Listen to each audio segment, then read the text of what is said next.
बिस्मिल्लाहिर्रहमानिर्रहीम। आज के प्रोग्राम के साथ मैं हूं नुसुल्लाह मलिक। नाज़रीन, पाकिस्तान तहरीक इंसाफ एक और ख़त सदर बाइडन को लिखवाने में कामयाब हो गई है।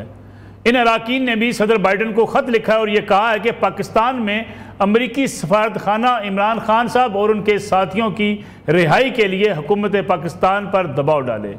साथ ही साथ पाकिस्तान में 2024 के इलेक्शन पर सवालात उठाए गए हैं और यह भी कहा गया है कि जो कायदीन इस वक्त गिरफ्तार हैं उनकी रिहाई के लिए अमरीकी हुकूमत को अपना किरदार अदा करना चाहिए।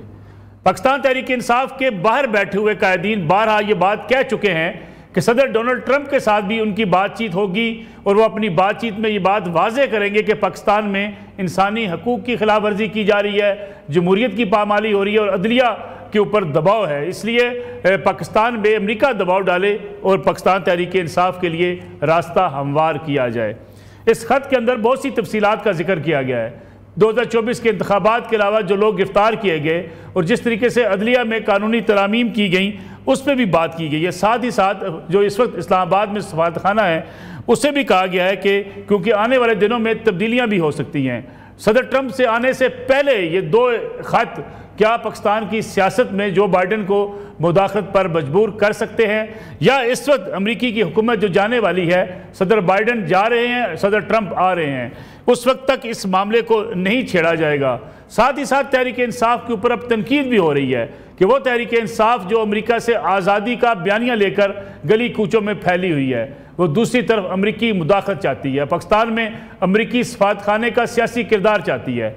इस पर भी आज के प्रोग्राम में बात करेंगे, लेकिन साथ ही साथ जायज़ा लेंगे। आज वफाकी वज़ीर इत्तलात तारड़ साहब ने प्रेस कॉन्फ्रेंस कर डाली और वो जो मुतालबा पीटीआई बारहा करती रही कि सीसीटीवी फुटेज सामने लाई जाए, आज उन्होंने वो सारी सीसीटीवी फुटेज भी प्रेस को दिखा दी जिसमें देखा जा सकता है कि किस तरीके से पाकिस्तान तहरीक इंसाफ के कारकुनान 9 मई के वाक़यात में मुलव्वस हैं। फिर उन कायदीन की सीसीटीवी फुटेज और उनके बयानात भी सामने लाए गए जिसमें वो 9 मई के एहतजाज के हवाले से कारकुनों को उकसा रहे थे। क्या तहरीक इंसाफ जो बयानिया बना रही थी कि 9 मई की अगर सीसीटीवी फुटेज है तो वो सामने लाई जाए, फिर हम तस्लीम करेंगे कि हमारे लोग वहाँ मौजूद थे या हमारे कायदीन ने लोगों को उस तरफ जाने को कहा था। अब इसमें तहरीक इंसाफ क्या मौक़िफ़ इख्तियार करती है, इसमें भी आज के प्रोग्राम में बात करेंगे और साथ ही साथ जायज़ा लेंगे तहरीक इंसाफ की तैयारियों की। 24 नवंबर को तहरीक इंसाफ ने एहतजाज इस्लामाबाद में करना है, उस एहतजाज का नतीजा क्या निकलेगा। मेरे साथ मौजूद हैं पाकिस्तान तहरीक इंसाफ के सीनियर रहनुमा शौकत बसर साहब। बसर साहब आपका शुक्रिया। उनके साथ मौजूद हैं इख्तियार वली खान साहब, पाकिस्तान मुस्लिम लीग नवाज़ के सीनियर रहनुमा हैं, जबकि मुजम्मल सरवर्दी साहब सीनियर सहाफ़ी सीनियर तजियाकार आज के प्रोग्राम में शरीक गुफ्तगू होंगे। शौकत बसर साहब, प्रोग्राम का आगाज़ आपसे करना चाहूँगा मैं। बार बार आपको अमरीकी कांग्रेस अरकान से ख़त लिखवाने की ज़रूरत क्यों पड़ रही है? अगर एक तरफ आप कहते हैं कि अदालतों से हमें इंसाफ मिल रहा है, आज भी कुछ ऐसे फैसले सामने आए, कुछ ऐसी प्रोसीडिंग सामने आई जिसके नतीजे में सारा दिन सोशल मीडिया पर यह कहा जाता रहा कि इमरान खान साहब रिहा होने वाले हैं। अमरीकी मुदाखलत के खिलाफ नारे लगाने वाली पाकिस्तान तहरीक इंसाफ अब अमरीकी मुदाखलत को क्यों चाहती है? क्यों अमरीकी सफारत खाना पाकिस्तान के सियासी मामलात में अपना किरदार अदा करे? मलिक साहब, अब जो ओवरसीज पाकिस्तानी हैं वो 99.9% तहरीक इंसाफ और इमरान खान के साथ खड़े हैं और वही ओवरसीज पाकिस्तानी हैं कि जो ज़र मुबादला पाकिस्तान में भेजते हैं, जिसकी वजह से शायद पाकिस्तान की इकानमी, वो तो खैर पहले ही आपको पता है इकानमी की क्या हालात है, लेकिन इसके बावजूद वो ओवरसीज पाकिस्तानियों को मैं सलाम पेश करता हूँ जो यहाँ पर ज़र मुबादला भेज रहे हैं, जिनसे पाकिस्तान का निज़ाम चल रहा है। तो वो जाहिर है पाकिस्तान के हालात के ऊपर अब सिर्फ उनकी नहीं पूरी दुनिया की नज़र है। अब तो आपको पता है कि दुनिया इतनी शॉर्ट है और इतनी मुख्तसर है कि हर किसी के हाथ में इस वक्त वो दुनिया में जो कुछ पाकिस्तान में हो रहा है या दुनिया में हो रहा है, हर किसी को पता है। इस वक्त जो अमेरिका में हो रहा है वो आपको भी पता है, मुझे भी पता है, दुनिया के किसी कोने में हो रहा है। तो ये एक इंफॉर्मेशन का दौर है। तो हमारे जो ओवरसीज पाकिस्तानी हैं, मैं उनको सलाम पेश करता हूँ कि जिस जुर्रत और दलेरी के साथ जिस तरह पूरा पाकिस्तान इमरान खान के साथ खड़ा हुआ है, वो भी उसी जुर्रत और दलेरी के साथ इमरान खान के साथ खड़े हुए हैं और पाकिस्तान में जो हकीकी आज़ादी की जंग इमरान खान लड़ रहा है वो उसके बाजू हैं। और आपको याद होगा कि जब ये इलेक्शन कैंपेन चल रही थी, हमारे वो बहुत सारे ओवरसीज पाकिस्तानी जो तहरीक इंसाफ से जिनका तल्लुक और इमरान खान के चाहने वाले हैं, उन्होंने तमाम हकायक, ये जितनी जो कुछ जो बाइडन इंतजामिया ने एक रजीम चेंज किया, पाकिस्तान में साइफर आया और उसके नतीजे में पाकिस्तान में जो जुल्म जबर हुआ वो तो सबके सामने है। अब तो मौलाना फजलुर रहमान जो पीडीएम के चेयरमैन थे, उन्होंने भी बता दिया कि किस तरह वो रजीम चेंज हुआ था। जनरल बाजवा ने बुलाया था कि हुक्मनामा है, इमरान खान को तब्दील करो, अगर खान साहब को तब्दील नहीं करोगे तो आपको कॉन्सिक्वेंसेस फेस करने पड़ेंगे। तो मेरे ख्याल में जो पाकिस्तान में इस वक्त लाकानूनियत है, जो जुल्म है, लेकिन बसर साहब ये सिर्फ ओवरसीज पाकिस्तानी का मसला है, क्योंकि जुल्फी बुखारी साहब हों, शहबाज गिल साहब हों, जहांगीर भाई हों, जावेद अनवर साहब हों, ये तो इमरान खान साहब के बहुत क्लोज लोग हैं। क्या इमरान खान साहब की आशीर्वाद उन्हें हासिल नहीं है कांग्रेस अरकान के खत लिखने के लिए? नसरुल्लाह मलिक साहब, जब पाकिस्तान में इस वक्त ना कोई आइन है, ना कानून है, ना अदालतें हैं, पार्लियामेंट को बंदूक के जोर पे फतह कर लिया गया, अदलिया को बंदूक के जोर पर फतह कर लिया गया, मेरा जज मेरी मर्जी, तो मेरा ख्याल में कि अगर इंसानी हकूक का जनाजा निकल चुका है, हमारी माओ बहनों बेटियों की इज्जतें महफूज नहीं है, तो उस हवाले से अगर किसी भी फोरम पे ये बताया जाता है कि पाकिस्तान में इस वक्त मार्शल तो हमने ज़िया का देखा था, मुशर्रफ का देखा था, वहां तो कुछ भी नहीं हुआ था। इस वक्त जो बोलने पे पाबंदी है, जो सहाफियों के साथ हो रहा है, जो सियासी कारकुनों के साथ हो रहा है, जो अदलिया का जनाजा निकाल दिया गया है, तो मेरे भाई इसमें कौन सी बुराई है कि अगर वहां पर हमको ये तो नहीं कह रहे कि इनकी तरह के मियां नवाज शरीफ को डील करवाएं और मियां नवाज शरीफ रातों रात स्टाम्प पेपर देके मुल्क से बाहर चले जाएं।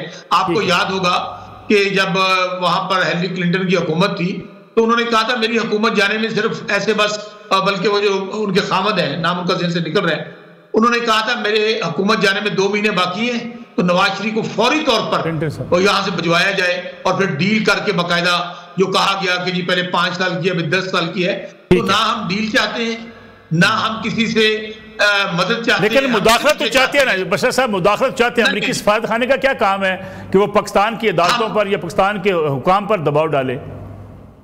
जो जाहिर है ये जो सफारत खाना जो बाइडेन इंतजामिया है, ये उसी का हिस्सा था, यही सफीर साहब भी। और जो कुछ आपने देखा कि सफीर साहब जिस तरह मुलाकातें कर रहे थे इलेक्शन कमिश्नर के साथ, जिस तरह तमाम हुक्मरानों के साथ वो मुलाकातें कर रहे थे, हम तो बार बार कह रहे हैं कि हमें जो बिल क्लिंटन के उसके ट्रंप के जितने की पाकिस्तानियों को इतनी खुशी नहीं है जितनी जो बाइडेन के हारने की है, क्योंकि पाकिस्तान में जो जुल्म जबर हो रहा था उसके पीछे सारी इंतजामिया थी। चले मैं आप तो वापस आपकी तरफ बशर साहब आपकी तरफ वापस आऊंगा। मैं इसकी बात एक फिक्रा कह के हमारा मुतालबा बड़ा जेन्युइन है कि 8 फरवरी को पाकिस्तान में अवाम ने मैंडेट दिया, यहाँ पर बंदूक के जोर पर वो मैंडेट चेंज किया गया। अब पाकिस्तान में ला कानूनियत है, बल्कि हर घर महफूज है, न महफूज नहीं है। हम दुनिया को ये एहसास दिला रहे हैं कि आप बड़े चैंपियन बनते हैं इंसानी हकूक के, तो पाकिस्तान में जो इंसानी हकूक का जनाजा निकाला गया है उसके ऊपर बात करें। मैं बशर साहब आपकी वापस आऊंगा और फिर इसमें भी बात करेंगे कि अमेरिका जमहूरियत का जो है उसके नज़दीक मयार क्या है दुनिया के दीगर ममालिक में। लेकिन मैं चाहूँगा इख्तियार वली साहब इस पर रिस्पॉन्ड कर दें, जो अभी बशर साहब ने बात की कि जब आपके लिए, आपके कायदीन के लिए अमेरिका मुदाखलत कर सकता है, सऊदी अरब से कह सकता है कि मियाँ साहब को पाकिस्तान से लेकर सऊदी अरब लाया जाए, उनको जेल से रिहा करवाया जाए, तो अगर वो खत लिखवा रहे हैं या वो अमरीकी सफारत खाने से कह रहे हैं कि उनके कायदीन को रिहा करवाया जाए, तो इसमें हर्ज क्या है? फिर आपका मसला क्या है? सर देखिए, अच्छा thank you very much Malik साहब। फिर कह दे ना, ये कह दे कि एब्सोल्युटली यस हो गया, इनका जो नो था वो यस में तब्दील हो चुका है। और इन्होंने कौन सा ऐसा काम किया है कि इनकी सिफारिश के लिए कोई मुल्क आएगा? इन्होंने तो मतलब अगर इंतखाबी इनके वादे थे या दावे थे कि गवर्नर हाउस गिराएंगे, पीएम हाउस में लाइब्रेरी बनेगी और पता नहीं यूनिवर्सिटी बनेगी, वजीर आला हाउसेज में, कोई वादा इन्होंने इंतखाबी पूरा किया और पूरी दुनिया में पाकिस्तान को तन्ने तनहा छोड़ दिया था, तन्हाई में चले गए थे, मुल्क की इकोनॉमी का सत्यानाश कर दिया था। ये ड्रामेबाज लोग हैं और ड्रामा ही कर रहे थे। 4.25 साल इन्होंने सर्कस चलाए रखा और अब जो इन्होंने लॉबिस्ट फर्म, ये दुनिया में अब रीत चल पड़ी है लॉबिस्ट फर्म हायर्स करने की। शौकत खानम का पैसा गैम्बलिंग में पहले इन्वेस्ट हुआ था, अब लॉबिस्ट फर्म पे लग रहा है। 190 मिलियन पाउंड जैसे पैसे और चोरी चकारी जो फरागोगी के जरिए पैसे इकट्ठे किए गए थे, वो सारे पैसे उधर लॉबिस्ट फर्म पर लग रहे हैं। सबसे पहले ये देखें कि इनके सॉरी टू इंटरप्ट यू, लेकिन सवाल ये पैदा होता है, आप कहते हैं फरागोगी पैसे बना गई, उस्मान बुज़दार साहब वज़ीर आला थे, बुज़दार साहब यहीं पे मौजूद हैं। ये जो पीटीआई कहती है कि बुज़दार साहब को पकड़ कर अंदर करें, उनके खिलाफ मुकदमा चलाएं ताकि पता चले फरागोगी ने कितने पैसे बनाए। आप भी तो बातें करते हैं ना जी, मुकदमा दायर नहीं करते, किसी के खिलाफ तहकीकात करते नहीं है। देखिए, एक तो ये कह रहे हैं ना, अब आपकी बात इनकी बात के साथ लिंक करता हूँ। ये कहते हैं ना पाकिस्तान में लाकानूनियत है, इतनी लाकानूनियत है कि ये टीवी पर बैठकर मुल्क की रियासत को और हुकूमत को चैलेंज करते हैं, पूरे निजाम को चैलेंज करते हैं और ये आजाद फिर रहे हैं। इतनी लाकानूनियत है। अगर ये डेमोक्रेटिक कल्चर ना होता तो पता नहीं बसरा साहब कहाँ पे पड़े होते। आप कह रहे हैं उस्मान उसकी बाकी वसीम अकरम प्लस की बात कर रहे हैं। जी जी। ये चीजें 9 मई तक रुकी हुई, 9 मई के मामलात, ये बड़ी सिफारिश करते थे, बड़ी मिन्नत करते थे और बड़े धड़ल्ले से कहते थे कि कोई सबूत है तो लाओ, उसकी कोई फुटेज है तो ले आओ। वो आज हमने पेश कर दी है। इनकी सिफारिश में जो कांग्रेसमैन आज जो 46 लोगों ने वो फिर खत लिखा है, ये पहले मेरे ख्याल में 64 थे, आहिस्ता आहिस्ता घट रहे हैं। ये कौन लोग हैं? ये हम जिन्स परस्त हैं। ये कौन लोग हैं? ये इंडिया नवाज लोग हैं। ये कौन लोग हैं? ये जो इजराइल के हामी हैं और फलस्तीन के खिलाफ हैं। अंदाजा लगाएं कि इमरान की हिमायत में बोलने वाली कुव्वतें कौन कौन है या कैसी कुव्वतें हैं। एक नंबर 2, आज इनको हमने सारे सबूत पेश कर दिए हैं। ये अब बता दें कि इसमें बेगुनाह कौन है, और अगर कोई गुनहगार इनकी नजर में है जो बचा हुआ है तो उधर करा देते हैं, उसकी भी लिस्ट फराहम करें ये पीटीआई वाले।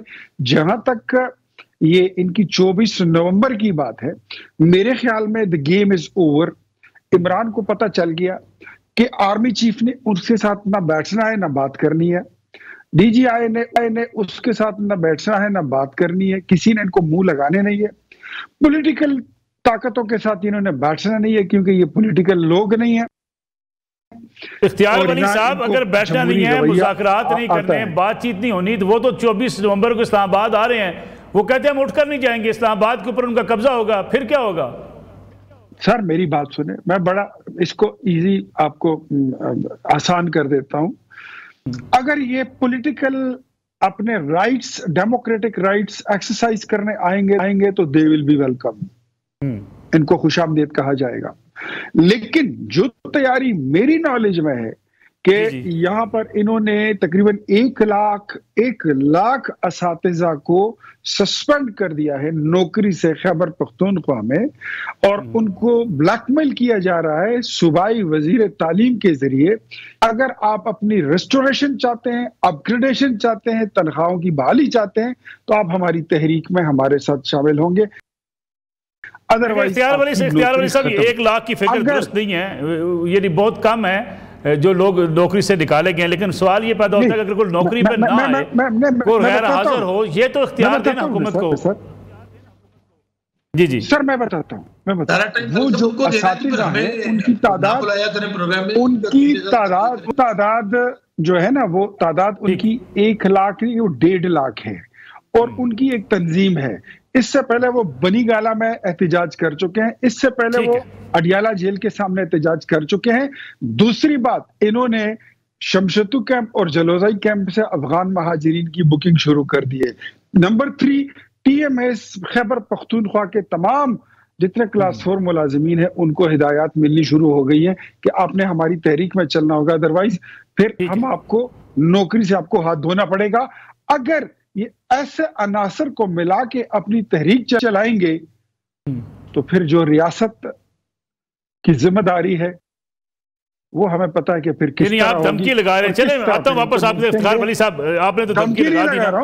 जी जी, मुज़म्मिल वर्दी साहब, दोनों कैदीन की बात आपने सुनी। इख्तियार वली साहब कह रहे हैं अगर ये लोगों को लेकर आए उन इलाकों से जो कालदम तंजीम के लोग हैं, टीचर्स को लेकर आए, सरकारी मशीनरी इस्तेमाल की, तो फिर रियासत अपनी रिट दिखाएगी। दूसरा इस पर कमेंट कीजिएगा, जो अभी खत लिखने के साथ साथ कांग्रेस अरकान के तारड़ साहब ने जो प्रेस कॉन्फ्रेंस की है जिसमें उन्होंने सीसीटीवी फुटेज दिखा दी, क्या अब तहरीक इंसाफ मान जाएगी? नहीं, तहरीक इंसाफ क्यों मानेगी? वो कहेंगे ये जाली और डॉक्टरेट सीसीटीवी फुटेजेस हैं, हम इनको नहीं मानते। ये तो एक सियासी बयानिए की लड़ाई है जो चलती रहेगी।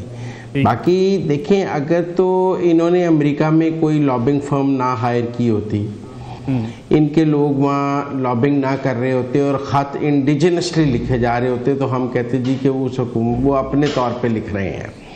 लेकिन अगर आपने $50,000 पे एक लॉबिंग फर्म भी हायर की हुई है पर मंथ पे, उसको और फंड्स भी आप दे रहे हैं, वो मुआहदे अपनी जगह मौजूद हैं और वो सबके सामने मौजूद हैं, आप उनकी इनकार भी नहीं कर सकते, तो फिर तो ये लॉबिंग फर्मों का कमाल है ना कि वो ये ख़त गज़ा के लिए क्यों नहीं लिखे जा रहे, वहाँ पर लाकानूनियत नहीं है, वहाँ बच्चे नहीं मर रहे। ये ख़त लबनान में के लिए क्यों नहीं लिखे जा रहे, वहाँ पे हिजबुल्लाह के लोग नहीं मारे जा रहे। मेरा यही सवाल है, ये ख़त ईरान पर हमले पे क्यों नहीं लिखे जाते, ये ख़त दुनिया में और जहाँ इंसानी हकूक़ की खिलाफवर्दियाँ हैं वहाँ क्यों नहीं लिखे जा रहे। अगर ये ख़त सिर्फ पाकिस्तान के लिए लिखे जा रहे हैं तो ये ख़त तो उन लॉबिंग फर्मों के कमाल से लिखे जा रहे हैं ना। अगर गज़ा के लोगों के पास भी हज़ारों डॉलर मौजूद हों लॉबिंग फर्मों को देने के लिए, तो उनके लिए भी कांग्रेसमैन ख़त लिख दें, क्योंकि वहाँ तो कांग्रेसमैन ख़त जो हैं वो इसी तरह लॉबिंग फर्मों के डॉलरों के सिर पर लिखते हैं। अगर ख़त हिजबुल्लाह के लिए लिख दिए जाएं या मकबूजा कश्मीर में जो मुसलमानों के साथ भारतीय फ़ौजें जुल्म कर रही हैं, अगर कांग्रेसमैन उसके लिए भी ख़त लिखते होते तो हम समझ जाते हैं कि दुनिया में जहाँ भी जुल्म होता है वहाँ पर कांग्रेसमैन ख़त लिखते हैं। लेकिन अगर सिर्फ पीटीआई के लिए लिखे जा रहे हैं तो फिर इंडिजिनस तो नहीं है, फिर लॉबिंग फर्मों का कमाल है, पैसों का कमाल है, डॉलरों का कमाल है। अगर एक सियासी जमात पे पहले भी फॉरेन फंडिंग का इल्ज़ाम है और अब भी वो डॉलरों के सिर पे को रियासत पाकिस्तान को के अंदर मुदाखलत की कोशिश कर रही है, तो ये कोई किसी के इसके ऊपर कोई तबसरा करने की ज़रूरत नहीं। ये फैक्चुअल पोजीशन है और ये फैक्चुअल पोजीशन सबके सामने है। मुज़म्मिल साहब यहाँ कमर्शियल ब्रेक लेनी है हमने, कमर्शियल ब्रेक के बाद वापस आते हैं।